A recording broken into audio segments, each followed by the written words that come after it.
ચમચો મજામાં બધા તો લહેડતા લીલી તુવેરની કચોરી તો બહુ ખાઈ લીધી. આજે વારો છે લીલી તુવેરનો ઢોકળાનો, તો શરૂ કરી દઈએ. તો એના માટે મેં અહીંયા 2 કપ સોજી લઈને પોણી રેડીને બધું હરખી રીતે મિક્સ કરીને ઢોકીને 10થી 15 મિનિટ માટે મૂકી દીધું છે.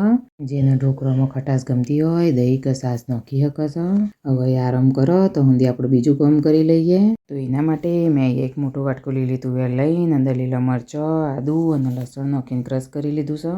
હવે 10થી 15 મિનિટ થઈ જાય એટલે ક્રશ કરેલી લીલી તુવેર, હિંગ અને જેના વગર ના ચાલે એવું મીઠું નાખીને બધું હરખી રીતે મિક્સ કરી લેવાનું છે.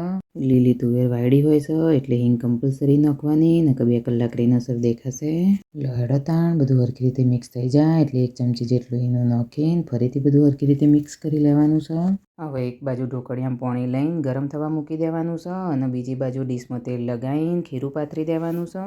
પાણી ગરમ થઈ જાય એટલે ડીશ અંદર મૂકીને 10થી 12 મિનિટ સુધી ચડવા દેવાનું છે.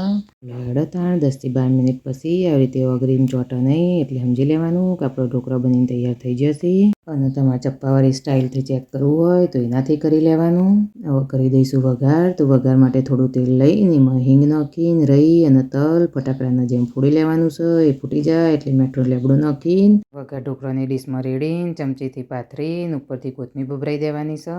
હવે 3-4 મિનિટ ઠંડુ થાય પછી આવી રીતે પીસ પાડવાના. ઉતાવળ નહીં કરવાની, નકર હરખા પીસ નહીં પડી. તો લહેડો જોઈ લો, આપણો મસ્ત મજાનો ઢોકળા બનીને તૈયાર થઈ જશે.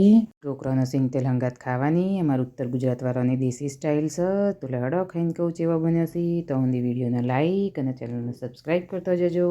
Thanks for watching.